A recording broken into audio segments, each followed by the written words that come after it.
Pode ir? Vai. Meu diretor de fotografia. Vai. Boa noite a todos, sejam muito bem-vindos mais uma vez à nossa casa. Hoje nós temos uma palestra de Aloysio Rocha, né? A Lei do Amor, capítulo 11 do Evangelho segundo o Espiritismo. Aí nós vamos falar um pouquinho mais daqui a pouco. Amanhã às 14 horas nós temos com Cássio Branco de Araújo esclarecendo alguns aspectos do Espiritismo. E quinta-feira este que vos fala vai falar sobre buscar e achareis. Então quinta-feira todos de volta aqui para me assistir, para dar a sensação que a casa está bem cheia. De sábado agora nós temos o nosso bazar de Natal, das 10 às 16. Também terá uma palestra do Cássio Branco de Araújo, As Duas Marias na Vida de Jesus. A palestra começa às 15 horas. E como a gente só come e inventa desculpa, né? Então vai ter deliciosos doces, salgados, então a gente vem comer. Também estamos nas nossas campanhas de sacolinha de Natal para entregar este sábado agora, dia 7 de dezembro. Encerraremos as nossas atividades na quinta-feira da semana que vem, no dia 12, e voltaremos no sistema de plantão só em janeiro, no dia 7, às terças-feiras, às 20h15, e quarta-feira às tarde, às 14 horas. E as atividades regulares voltarão dia 4 de fevereiro, terça-feira, às 20h15. Temos a nossa campanha constante, que é a campanha dos quadradinhos de lã. Quem puder colaborar com a mão de obra ou com o material, são quadradinhos de lã 20 por 20, que depois confeccionamos essas mantas e são doadas às casas aqui da região que trabalham com gestante e bebê. Claro, como toda boa casa de centro espírita, a gente aceita doações de calçados, roupas, acessórios, doações em dinheiro também. E estamos arrecadando tampas e lacres plásticos, né? Lacres e latas de alumínio, blister, e notas fiscais sem CPF para o Instituto Amor Rosa, que atende pacientes com câncer. E o atendimento fraterno. Quem desejar fazer o atendimento fraterno, só chegar um pouquinho antes ou mandar uma mensagem para nós, que um dos trabalhadores entrará em contato com vocês. Temos a nossa biblioteca ali também de livros novos e seminovos. E a nossa, quem tiver interesse, tem vários livros ali. Peguem, levam para casa, leiam. E depois a gente comenta eles aqui. E na semana passada eu esqueci de falar, então dessa vez eu vou falar primeiro. Não esqueçam de fazer o Evangelho no Lar. Evangelho no Lar, na semana passada eu esqueci. Não esqueçam de fazer o Evangelho no Lar. Nós temos um folheto explicativo ali na secretaria. Quem tiver alguma dúvida é só procurar por um dos trabalhadores. Antes de começarmos a palestra do Aloysio, vamos fazer a nossa oração de abertura, agradecendo sempre a Deus, nosso Pai, e a Jesus, nosso amado Mestre, pelas oportunidades. Agradecemos sempre pelas oportunidades, pelos momentos que possamos desfrutar nessa encarnação, nos momentos onde possamos desfrutar de seu conhecimento, de sua orientação, de seu conforto, de seu abraço e dos seus ensinamentos, para que possamos sempre trilhar a nossa jornada, trilhar por mais essa reencarnação, trilhar esse caminho que ele não falou que seria um caminho suave, mas ele falou que venceríamos no final. Então, que os irmãos de luz aqui presentes nos acompanhem nessa jornada e no dia de hoje, que os ensinamentos passados possam tocar os nossos corações, as nossas mentes, e mais do que um conhecimento, eles possam fazer parte do nosso dia a dia e principalmente das nossas ações. Que assim seja, graças a Deus e graças a Jesus. E hoje, Aloysio, obrigado mais uma vez pelo carinho, pela atenção de sempre, pelo carinho que atende o nosso chamado. Seja bem-vindo e o palco é seu. Muito obrigado. Amantíssimos irmãos e irmãs em Jesus, boa noite. Muita alegria no coração, estamos nessa casa bendita para falarmos um pouco sobre o Evangelho de Jesus, que é muito gratificante estarmos numa casa como esta falando sobre o Evangelho de Jesus. Poderíamos estar no aconchego do nosso lar, descansando, fazendo qualquer coisa, mas estamos aqui, apesar da chuva, não é? Não sei se aqui choveu bastante, mas lá em Atibaia choveu muito, e no caminho, na Serra da Cantareira, como eu moro em Atibaia, então no caminho também peguei muita chuva, mas com a graça de Deus a gente não teve problema com o trânsito não. E eu estava aqui prestando atenção nas palavras do Selim, que chamou a atenção para que vocês não deixem de fazer o Evangelho no Lar. Eu tenho uma palestra em que eu trago esse tema nas casas espíritas. Muita gente acha que pensa e sabe fazer evangelho lá, mas nessa palestra a gente traz situações que podem ser inéditas na vida da pessoa, que a pessoa não sabe como resolver. Começou o evangelho no lar, acontece alguma coisa, ela não sabe como que resolve, se continua ou não, se para ou não, e assim a gente traz todas essas problemáticas e traz também as soluções. É uma palestra em que eu interajo com o público para que todos nós possamos aprender. Vamos ver se no ano que vem a gente consegue agendar aí com o Caio, não é? Essa palestra que é bastante dinâmica. Eu trago slides assim, como vocês vão ver hoje, trago músicas, para que isso fique bem gravado na memória de vocês. Vocês não têm ideia da importância de se fazer o evangelho no lar. O lar, nossa casa, fica imantado de fluidos positivos e a espiritualidade inferior que porventura queira nos prejudicar não consegue nem adentrar. É muito importante, tá bom? Bem, nós trouxemos aí nesse primeiro slide essa imagem que eu acho muito bonita, um céu de brigadeiro, não é? E aí vocês devem estar pensando, qual será o tema? Será que é algodão doce? Não, não é. O tema está aí na tela para vocês verem. É a lei de amor. A lei de amor. E onde está isso aí? Está em O Evangelho segundo o Espiritismo de Allan Kardec, no seu capítulo 11, Amar o próximo como a si mesmo. E nesse capítulo, então, nós temos o ensinamento da lei de amor. Temos as instruções dos Espíritos justamente com essa lei de amor. E aí, nós trouxemos uma mensagem do Espírito Lázaro na cidade de Paris, lá na França, em 1862. Lázaro começa dizendo assim: o amor resume a doutrina de Jesus. É o sentimento por excelência. Então, o amor é o sentimento por excelência. É muito importante que nós possamos internalizar esses ensinos que Jesus traz. E então Lázaro, ele coloca aí o seguinte, que em sua origem o homem, ele só tem instintos. Quando nós fomos criados por Deus, como espíritos, nós fomos criados simples e ignorantes. Então, aquele ser que nós já fomos antigamente, aquele ser recém-criado, só tínhamos praticamente instintos. Ou seja, eu me interessava somente em comer, beber, dormir, satisfazer as minhas necessidades fisiológicas.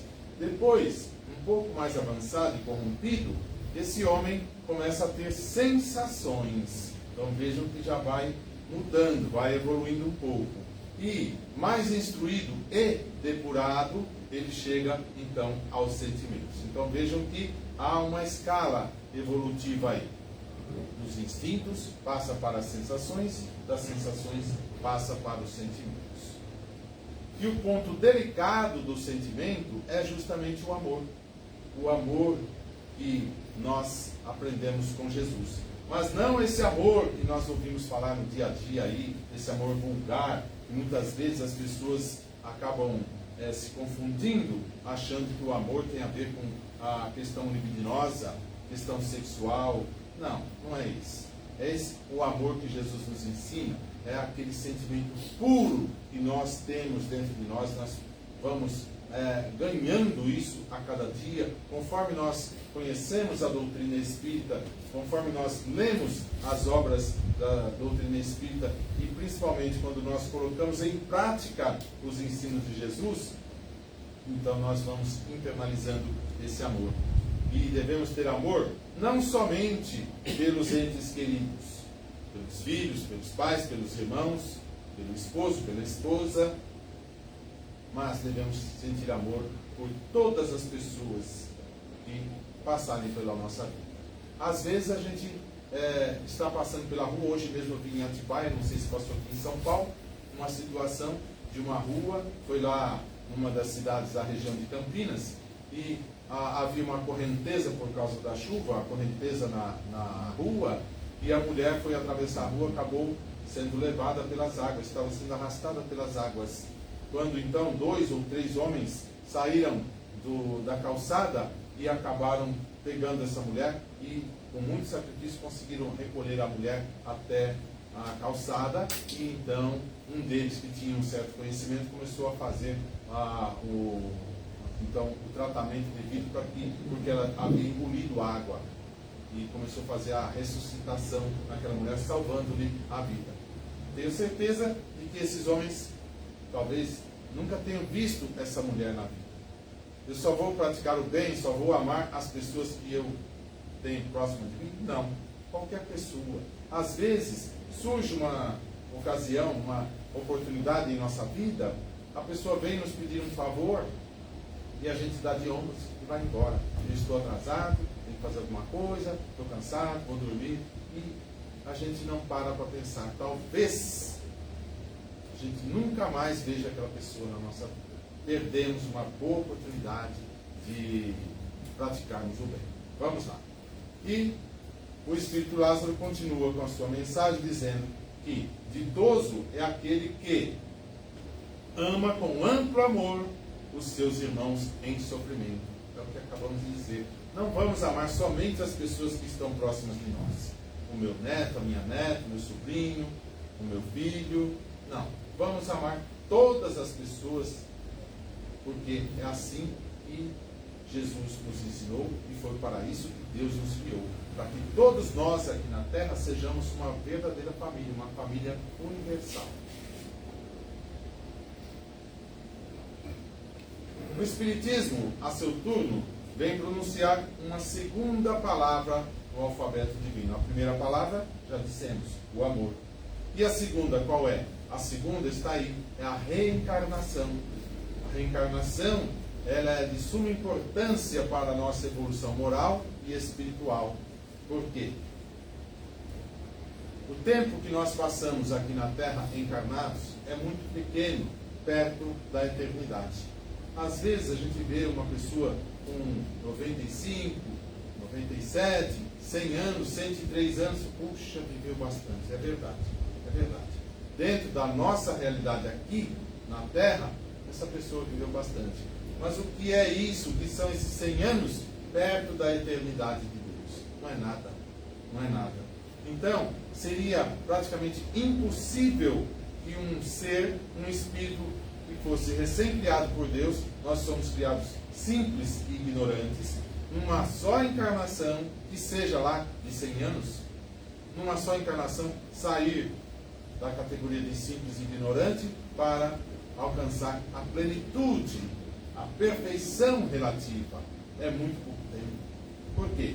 Como simples e ignorantes, nós vamos praticar coisas indevidas, vamos praticar erros. Quem é que nunca praticou um erro? Não é? Então fica difícil a gente conseguir a plenitude espiritual numa só encarnação. E quando nós cometemos algum erro, Deus, em sua infinita bondade, nos dá tantas outras encarnações para que a gente possa corrigir. As encarnações também são chamadas de vivências, não é? Ou existências, a mesma coisa. Deus nos dá tantas existências, tantas encarnações quanto forem necessárias para que a gente possa se corrigir. Se eu cometi um erro muito grave no passado, vou penar o resto da minha vida, a eternidade, lá no umbral? Não. Não. Eu terei outras chances para me redimir e assim é que a gente vai reencarnando. Então, a segunda palavra que o Espírito Lázaro nos traz aí é a reencarnação.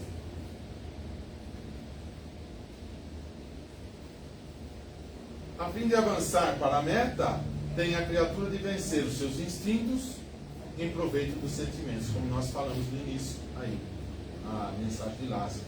Começamos pelos instintos, passamos pelas sensações, depois chegamos à plenitude dos sentimentos. E assim a gente vai evoluindo. Interessante que a gente evolui e muitas vezes não percebe. Não percebe.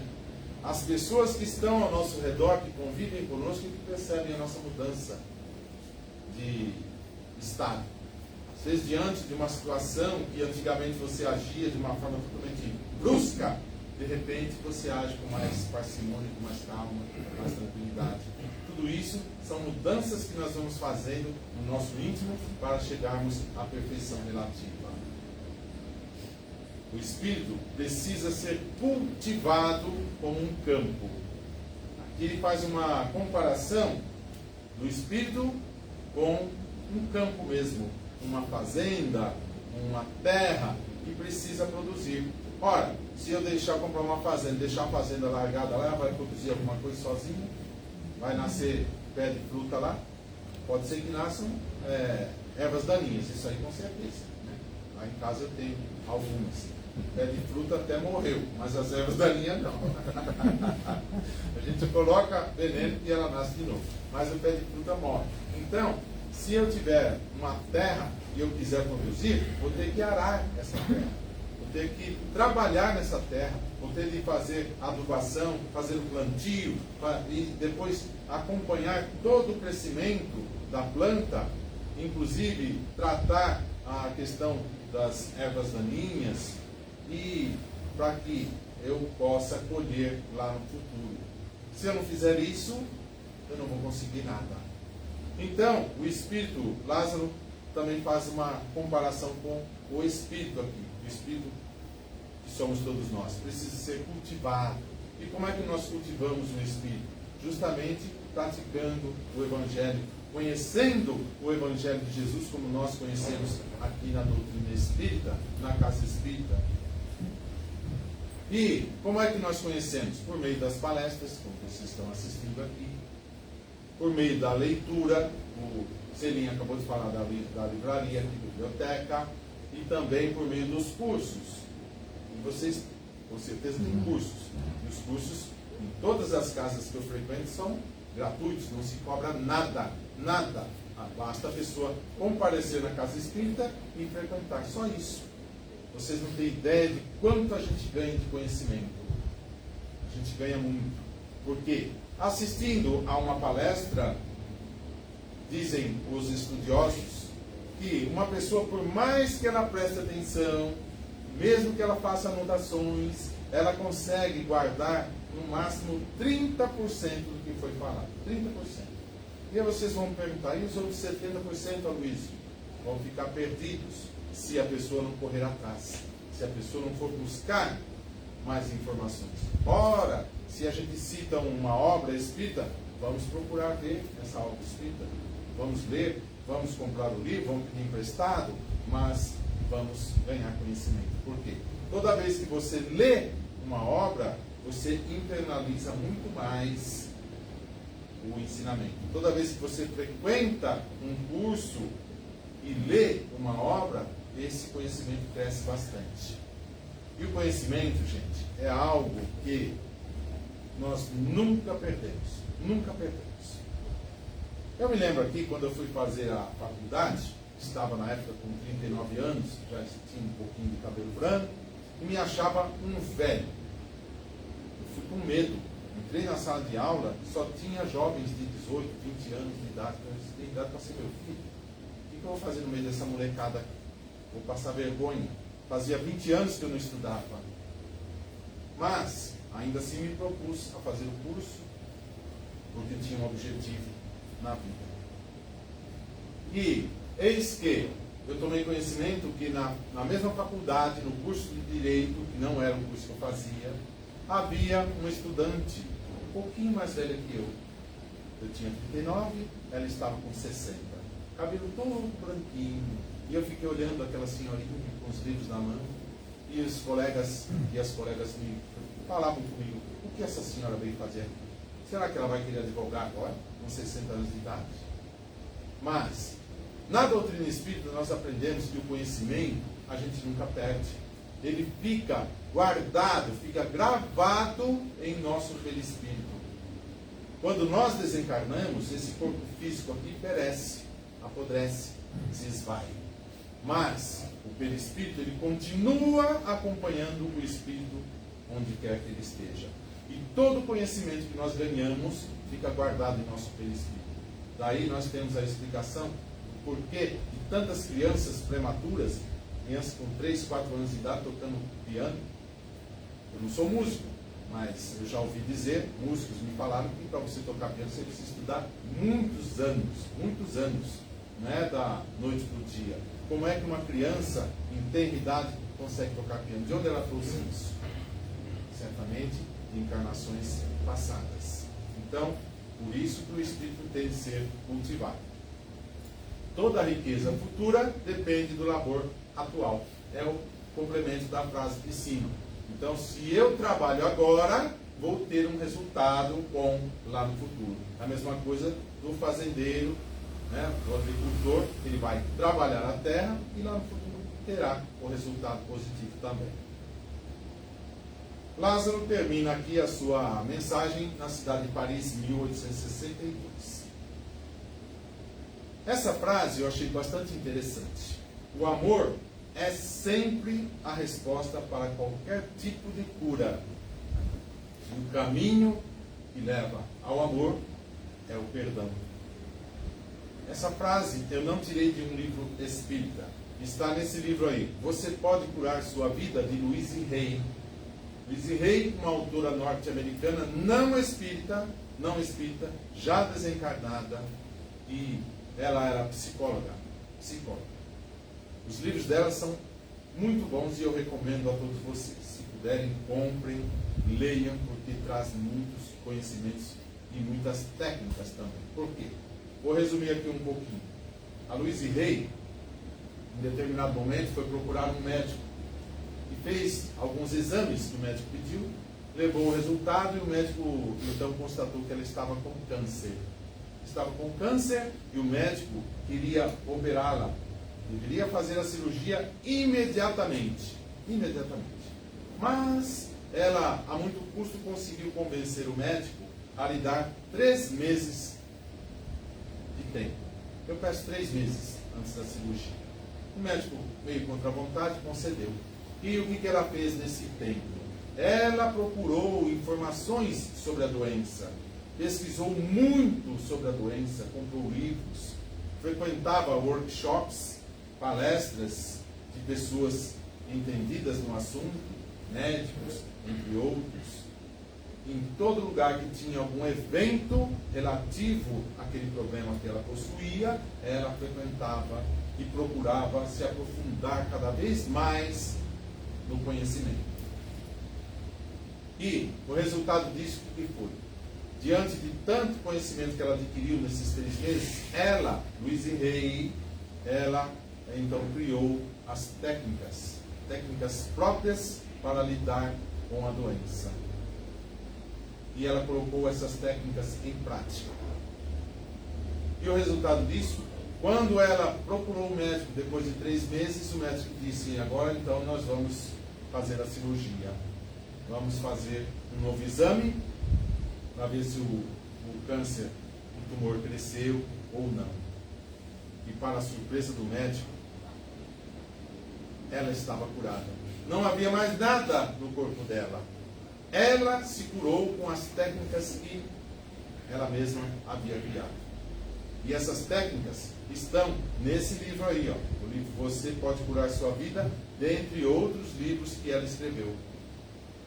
Ela era uma psicóloga e usou então da sua psicologia, do seu ensinamento para criar essas técnicas, e com essas técnicas então ela se curou. É um livro muito interessante que traz as causas e as soluções para todos os problemas de saúde. Vale a pena procurar aí na internet. Eu não ganho nada com isso, a Louise Hay já até desencarnou, a editora também nem sabe o que eu estou falando, mas é bom a gente sempre ganhar conhecimento. Vamos lá. O tema em si, a gente encerra por aqui, além de amor. Mas eu estou aproveitando agora o tempo para falar sobre esse tema, esse subtema, vamos dizer assim, Espiritismo. O que é? Por quê? Tenho certeza que a grande maioria das pessoas aqui presentes e os nossos amigos internautas conhecem a doutrina espírita. Ah, mas eu já frequento a casa há 40 anos, eu já fiz todos os cursos e eu já conheço de cor e salteado todas as obras. Mas não podemos esquecer que sempre tem uma pessoa que está chegando pela primeira vez na casa, ou pelas primeiras vezes, uma pessoa que não conhece muito bem a doutrina espírita, às vezes até confundindo a doutrina espírita com outras religiões. E é por isso que eu trago esse subtema, para que a gente possa trazer isso, então, para que a gente possa explicar o que vem a ser o Espiritismo de uma forma bem rápida. Vamos lá. A doutrina espírita, ela está baseada em tríplice aspecto, ou seja, em 3 aspectos. Quais são eles? Primeiro, na ciência, por meio da pesquisa. Segundo, na filosofia, por meio do questionamento. Você está sempre questionando, sempre perguntando, e assim você vai aprendendo. E terceiro, na religião, por meio da fé. Mas não a fé cega, aquela em que você acredita em tudo que lhe é falado, mas sim a fé raciocinada, a fé que você usa o seu intelecto, a sua inteligência, o seu raciocínio. Será que tudo aquilo que está sendo ensinado para mim, seja numa palestra, num curso, num livro, será que condiz com os ensinos de Jesus? Condiz com a doutrina espírita? Condiz com o Evangelho? Então a pessoa vai usar a sua fé raciocinada. Por isso é que a doutrina espírita me chamou bastante atenção, por causa desses 3 aspectos: a ciência, a filosofia e a religião. O Espiritismo é a doutrina codificada por Allan Kardec, e foi trazido pelo Espírito de Verdade, que apresentou os ensinos de Jesus devidamente explicados. Por quê? Na época em que Jesus aqui encarnou, ele passou os seus ensinos por meio de parábolas, metáforas, alegorias, figuras de linguagem, porque as pessoas daquela época, os judeus daquela época, não estavam ainda amadurecidos espiritualmente falando, para receber as verdades espirituais de uma forma direta. Se ele ensinasse diretamente aquilo que ele sabia, aí as pessoas não iam entender nada. Então, ele usava dessa técnica de parábolas, ensinar por parábolas, figuras de linguagem, alegorias, metáforas, para que as pessoas pudessem captar os seus ensinamentos. E vejam a perspicácia de Jesus. Ele aproveitava-se de um acontecimento do dia para poder elaborar a sua parábola. Aconteceu um fato naquele dia, então ele aproveita aquele fato, em cima desse fato ele elabora a sua parábola, porque fica mais fácil das pessoas assimilarem os seus ensinos. E mesmo assim, ainda até hoje, estamos no ano 2024, século 21, temos toda a tecnologia à nossa disposição. Nós temos um computador na palma da mão, que é o smartphone. Nunca tivemos tanta facilidade de pesquisa. Mesmo com toda essa parafernália tecnológica, ainda hoje, 2024, século 21, nós temos algumas dificuldades em entender os ensinos de Jesus. Querem um exemplo? Vocês moram aqui na região da Lapa, Zona Oeste, muito mais perto de onde eu moro, em Atibaia, a 70 quilômetros daqui. Então, com certeza, vocês vão chegar em casa muito antes de mim.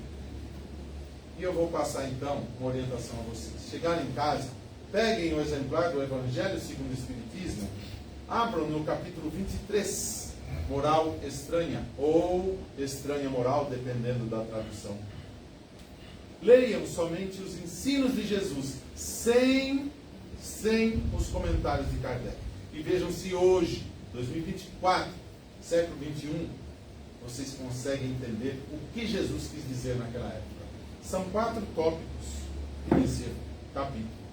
Um deles, não vim trazer a paz, mas a espada. Ora, se levarmos esse ensinamento de Jesus ao pé da letra, vamos chegar à conclusão de que Jesus era um ser sanguinário, um guerreiro que gostava de morte. Mas nós sabemos que Jesus é uma mansuetude em pessoa. O que ele quis dizer com isso? Não vim trazer a paz, mas a espada. Outro ensinamento. Deixar que os mortos enterrem os seus mortos. Ora, como é que um morto vai enterrar o outro?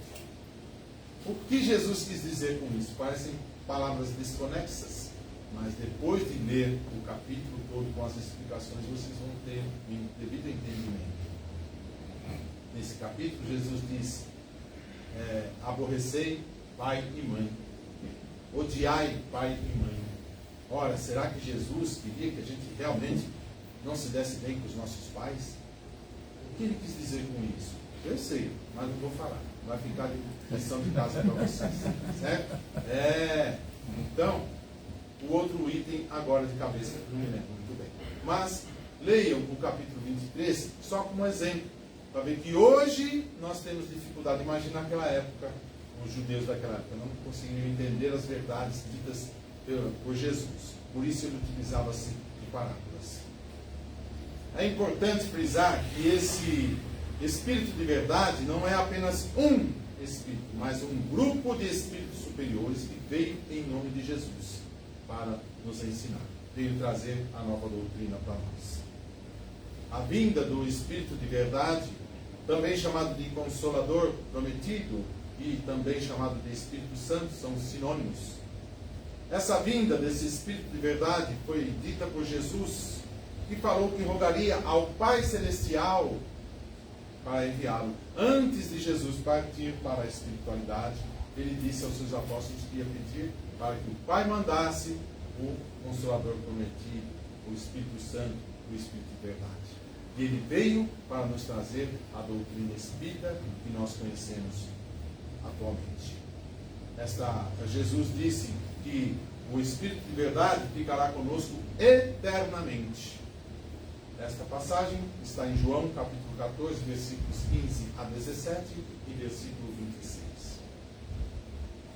A explicação sobre o Espírito de verdade está em O Evangelho segundo o Espiritismo, de Allan Kardec, no seu capítulo 6, itens 3 e 4. Lá vocês vão ter mais detalhes do que a gente pode passar aqui. A doutrina espírita, gente, ela não tem por objetivo ser melhor que as outras religiões. De forma alguma. Nós não somos melhores que ninguém. Todos nós somos filhos do mesmo Pai, todos nós somos aprendizes do Evangelho. Aliás, me lembrei agora desse instante, no domingo estava eu em casa, de manhã, e tocou o interfone, fui atender, eram duas moças de uma igreja evangélica,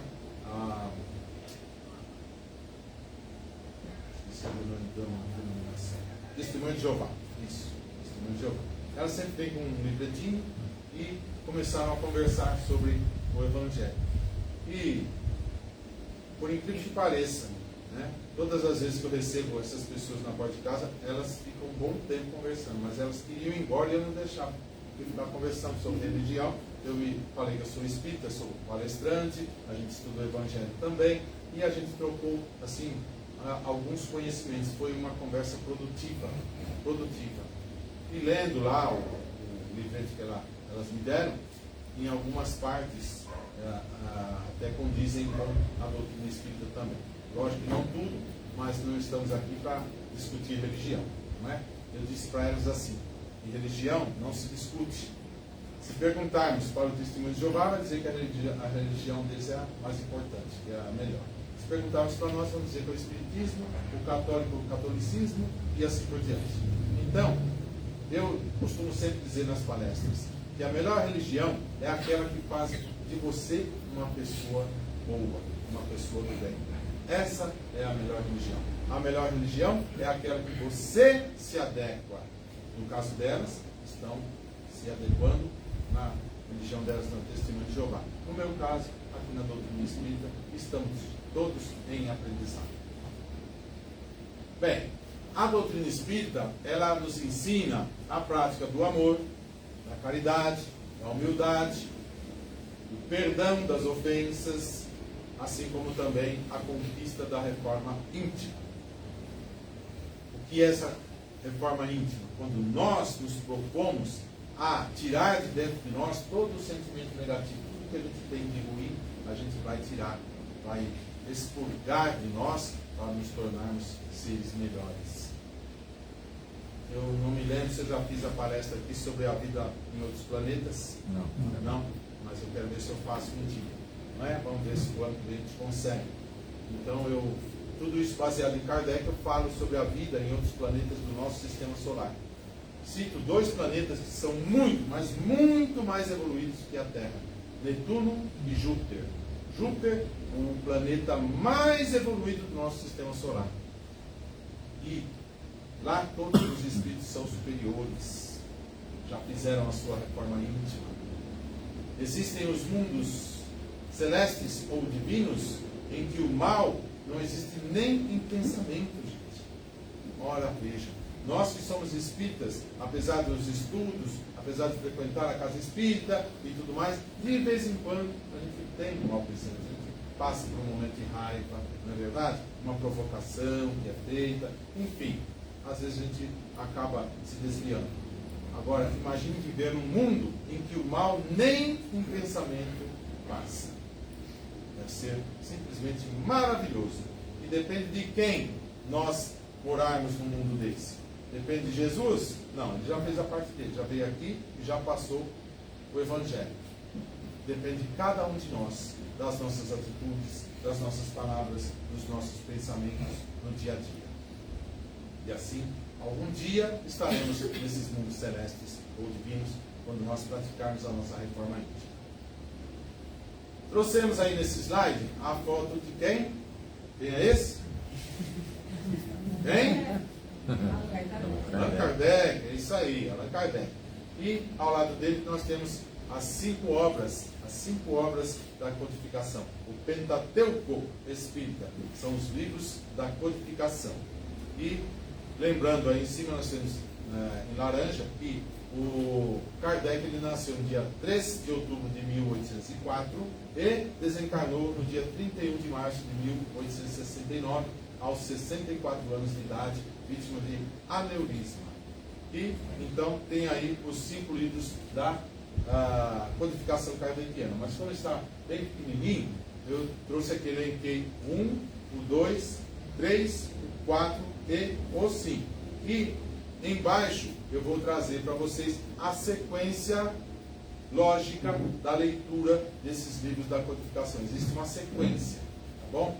Então, temos aí o primeiro livro que nós devemos ler da codificação, está aí na tela, o livro dos Espíritos. O segundo livro, o livro dos Médicos. O terceiro, o Evangelho segundo o Espiritismo. O quarto, o Céu e o Inferno. E o quinto e último livro é a Gênese. Não façam como esse ignorante que vos fala. Quando comecei na doutrina espírita há mais de 30 anos, eu vim do catolicismo, muito curioso, sou desde pequenino, tinha curiosidade de saber como as coisas funcionavam. Então, eu queria saber o que a doutrina espírita falava sobre a existência do céu e do inferno. Será que existe mesmo? Será que tem isso? O que a doutrina espírita fala? Então, eu peguei esse livro aqui, ó, O Céu e o Inferno, na Casa Espírita, para ler. E comecei a ler. E fui lendo. E fui lendo, até que cheguei no capítulo do Espírito de Castelnaudary. Era um espírito que não permitia que ninguém morasse na casa onde ele havia vivido. Eis que, em determinado momento, uma família adquire aquele imóvel e passa a morar ali. O espírito começa a atormentar a família e, em determinado momento, acabou esbofeteando o rosto do dono da casa. Deu um tapa no rosto do dono da casa. Aí eu parei a leitura. Eu não entendia. Como é que um espírito desencarnado consegue tocar um encarnado? Eu não entendi nada. E aí fui na casa espírita, onde me formei, lá no bairro do Tatuapé, aqui em São Paulo, Zona Leste, e fui buscar informações. Como que isso acontece? Aí me disseram, meu filho, você começou pelo final. Esse é o penúltimo livro da codificação. Como é que você vai entender? Você tem que ler nessa sequência. Me passou a sequência que eu estou trazendo para vocês aí. Mas eu, muito do teimoso, o que eu fiz? Eu passei a ler esse livro aqui, ó, A Gênese. É um livro extremamente técnico e fala da criação da Terra, do planeta e da vida aqui na Terra. Aí quando começou a falar de mônada, protoplasma, micro-organismos, uranografia e assim por diante, não é?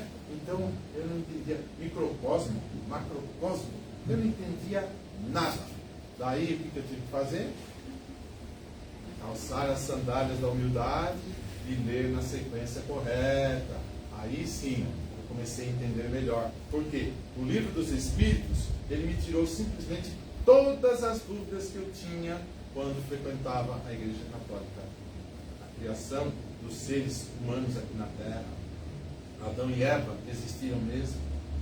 A gente vai aprendendo tudo isso. Aprendi não só com as leituras, como também frequentando os cursos da casa, que me trouxeram muitas informações, e assim a gente vai ganhando um certo conhecimento. Isso não quer dizer que eu saiba muito mais que vocês. Talvez a única diferença entre eu e vocês que estão aqui presentes e os nossos irmãos que estão pela internet, a única diferença é que eu tenho um pouco mais de cara de pau vir aqui falar. Só isso. Mas estamos todos aqui em aprendizado, tá bom? Vamos lá. Esse outro tema aqui também leva uns 5 minutinhos, acho que dá, né? Dá, né? Nós vamos até 9 e pouquinho. 9 e pouquinho da manhã. De amanhã. Certo? Vamos passar a noite toda aqui falando, porque eu estou aposentado, não tenho o que fazer em Atibaia. Vim aqui e vou passar a noite com vocês. Certo? Amanhã, aliás, é feriado, né, Selim? Amanhã? Feriado. Decretou agora. Para mim é feriado, porque eu estou aposentado todo dia, sábado, domingo, não é? Então, nós vamos aí falar um pouco mais sobre esse assunto, que eu acho bastante interessante, gente. Espiritismo ou kardecismo? Veja que tem um ponto de interrogação. Por que eu trago também, quando posso, eu trago esse tema? Eu vejo muitas pessoas nas casas espíritas usando esse termo kardecismo, inclusive trabalhadores espíritas usando esse termo. E vamos então aprender um pouco. Nós temos aí embaixo que os adeptos do espiritismo serão os espíritas, ou, se o quiserem, os espiritistas. E quem disse isso? Allan Kardec. Está em O Livro dos Espíritos, na sua introdução, item 1. Lá vocês vão ter mais informações.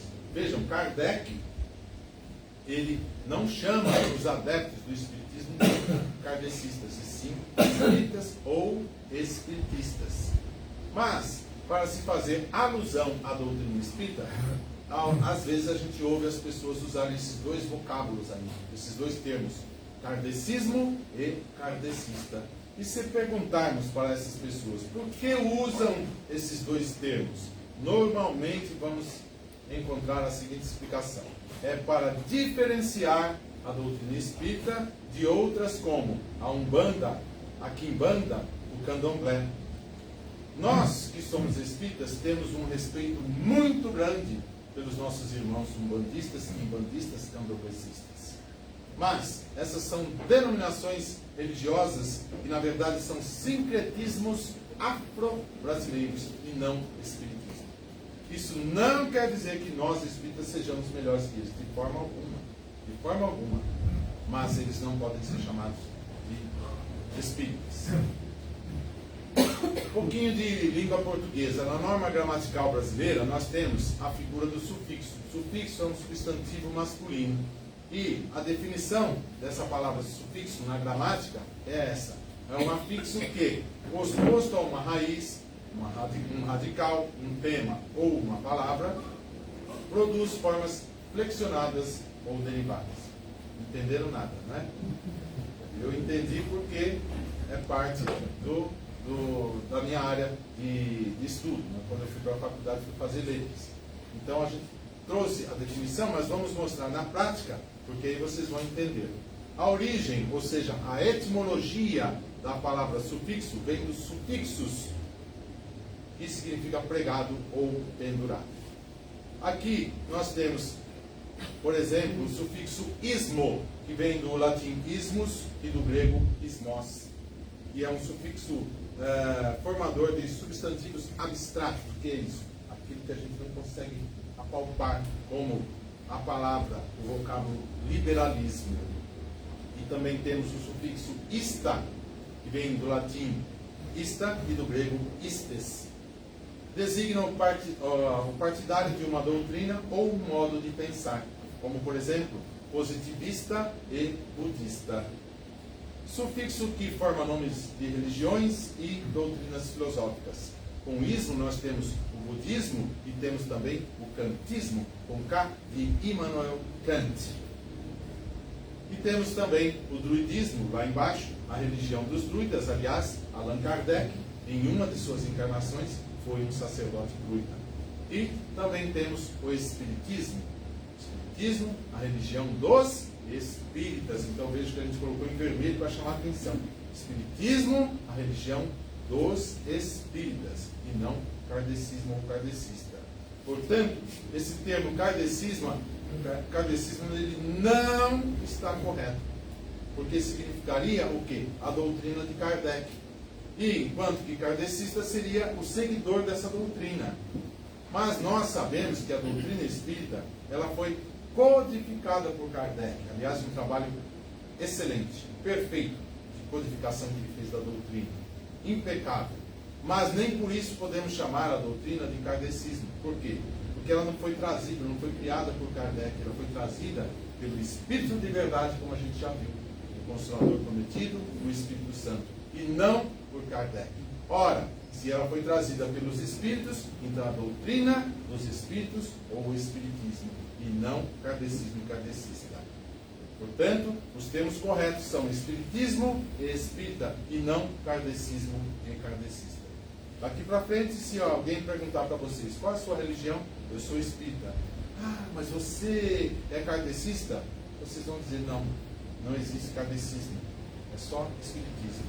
Não precisa passar todas essas informações. Basta dizer que não existe kardecismo. Tá bom? Então, tem gente também, quando a gente fala que é espírita, ah, mas você é espírita de mesa branca? Não é, Celine? Hein, Caio? De mesa branca? Aqui até tem uma mesa branca. Mas ele tem centro que eu vou fazer palestra que nem mesa tem. E aí? Ou quando tem é marrom, por exemplo. Então não é espiritismo? Não tem nada a ver uma coisa com outra. É coisa do ser humano. Criação do ser humano. Muito criativo o ser humano. Bem, eu fui pesquisar em alguns dicionários e percebi que alguns deles admitem esses dois termos, kardecismo e kardecista. Mas nós agora sabemos que conceitual e doutrinariamente falando, esses dois termos estão incorretos pelos motivos aqui passados para vocês. Como resultado de uma rápida pesquisa que eu fiz na internet, eu montei um quadro aqui para vocês, um quadro resumo. Nesse quadro resumo, temos 6 dicionários. Os 3 primeiros, eles admitem esses dois termos, kardecismo e kardecista. Pode procurar nesses 3 primeiros, vai ter lá kardecismo e kardecista. E, então, por isso que eu coloquei um sim. Sim, porque eles admitem erroneamente. Ao lado do sim, coloquei o polegar voltado para baixo, porque está incorreto. E os 3 últimos, eles não admitem, corretamente, não admitem esses termos, kardecismo e kardecista. Por isso eu coloquei um joinha aí, um polegar voltado para cima. Tá bom? E para encerrar a nossa apresentação dessa noite, eu trouxe essa frase que eu acho bastante interessante. Todas as religiões que acreditam na existência do Espírito são espiritualistas. Mas nem todos os espiritualistas são espíritas. Novamente frisando que isso não quer dizer que nós espíritas sejamos melhores que os outros irmãos de outras religiões. Não somos melhores coisas nenhuma. Somos todos aprendizes do Evangelho, todos somos filhos de Deus. Tá bom? Nós trouxemos essa figura, está em marca d'água, um pouco clara, né? Mas quem é essa figura aí? Quem é? Não é. Ele já fez essa pegadinha. Ele já fez a pegadinha. É Jesus? Não. Não? Como diz o motor lá? Já fez essa pegadinha. Tem gente que jura de pé junto que é Jesus, não é? Esse é o ator Robert Powell, que fez o filme Jesus de Nazaré, brilhantemente dirigido por Franco Zeffirelli.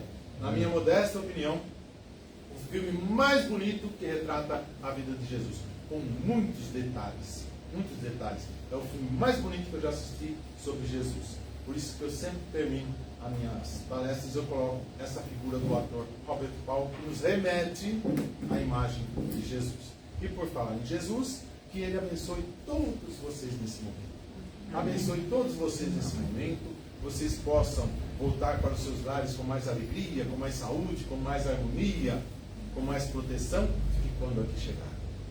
No caminho de volta para os seus lares, que vocês possam iluminar todas as casas, nas ruas, nas praças, nas alamedas, nas avenidas, nas travessas. Vocês iluminem todos os lares. E quando chegarem em seu lar, Iluminem todos os cômodos ali existentes. Iluminem os seus entes queridos que lá estão e que hoje, porventura, não puderam aqui estar. Iluminem os seus vizinhos, a sua rua, o seu bairro, a sua cidade. Tenham todos uma excelente noite, uma excelente semana, repleta de muita felicidade. E desejar, como é a minha última apresentação aqui na casa neste ano, né, Caio? Vou desejando a todos vocês um excelente Natal, com muita luz, muita paz, muita saúde, um ano novo repleto de felicidade, de muitas realizações. Humildemente é o que eu posso desejar a todos vocês. Muito obrigado pela atenção de todos vocês. Celim, Caio, estão todos de parabéns, ninguém dormiu. Eu fico de olho. O Caio sabe o que eu estou falando, porque ele fez a mesma cirurgia que eu, né? Depois que eu operei da catarata, eu estou enxergando até depois do mercado da Lapa. Até o trem lá. Né? Eu enxergo tudo. E quando eu vejo alguém dormindo, o que eu faço? Eu moro em Atibaia. Atibaia, geograficamente falando, está num nível mais alto que São Paulo, geograficamente falando. Então Atibaia está aqui e São Paulo está aqui.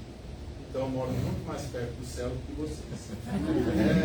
E chegando lá, quando eu percebo que alguém dormiu, eu pego o meu celular, entro no WhatsApp, eu tenho um zap com São Pedro, 5G, rapidinho, eu mando uma mensagem: São Pedro, fulano dormiu, ciclano cochilou. Ele vai anotando tudo no caderninho. Vocês estão todos de parabéns, ninguém dormiu, todos prestaram atenção na nossa palestra. Tá bom? Quem quiser contato comigo, gente, está aí na tela. No YouTube e Facebook, é só digitar o meu nome, Aloysio Rocha, Aloysio com U e com S. E no Instagram, @Aloysio Rock. Aloysio com U e com S, Rock, R-O-C-K, porque vocês sabem, eu sou fã incondicional do rei do rock and roll, Elvis Presley. Eu sempre friso que meu nome é com U e com S. Outro dia, eu estava num comércio lá em Atibaia e tiveram de preencher uma ficha de cadastro. O rapaz colocou a ficha ali no balcão. Qual é o seu nome? Aloysio com U e com S. Com U e com S. Com U e com S. Aí o rapaz escreveu Aloysio U.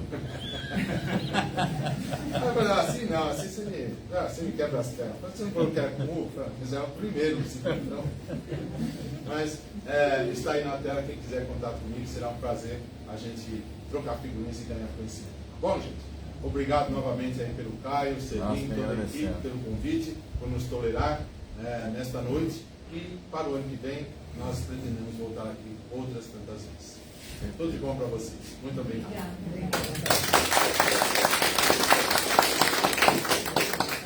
Bom, só finalizando essa primeira parte, o Luiz já fez a oração de encerramento, então vamos nos preparar para tomar os passes. Obrigado mais uma vez pelo carinho de sempre, pelo carinho desse ano com a gente. Vamos nos preparar para tomar os passes, vamos tomar água fluidificada. Quem tiver em tratamento volta para o salão. Para os demais, espero encontrá-los sábado, tá? Sábado, dia 7. Se puderem vir na quinta também para assistir a minha palestra, também seria um prazer recebê-los. Que horas? Na quinta? 8h15, no mesmo horário. Mesmo horário. Tá bom? Obrigado a todos e até uma próxima. Obrigada.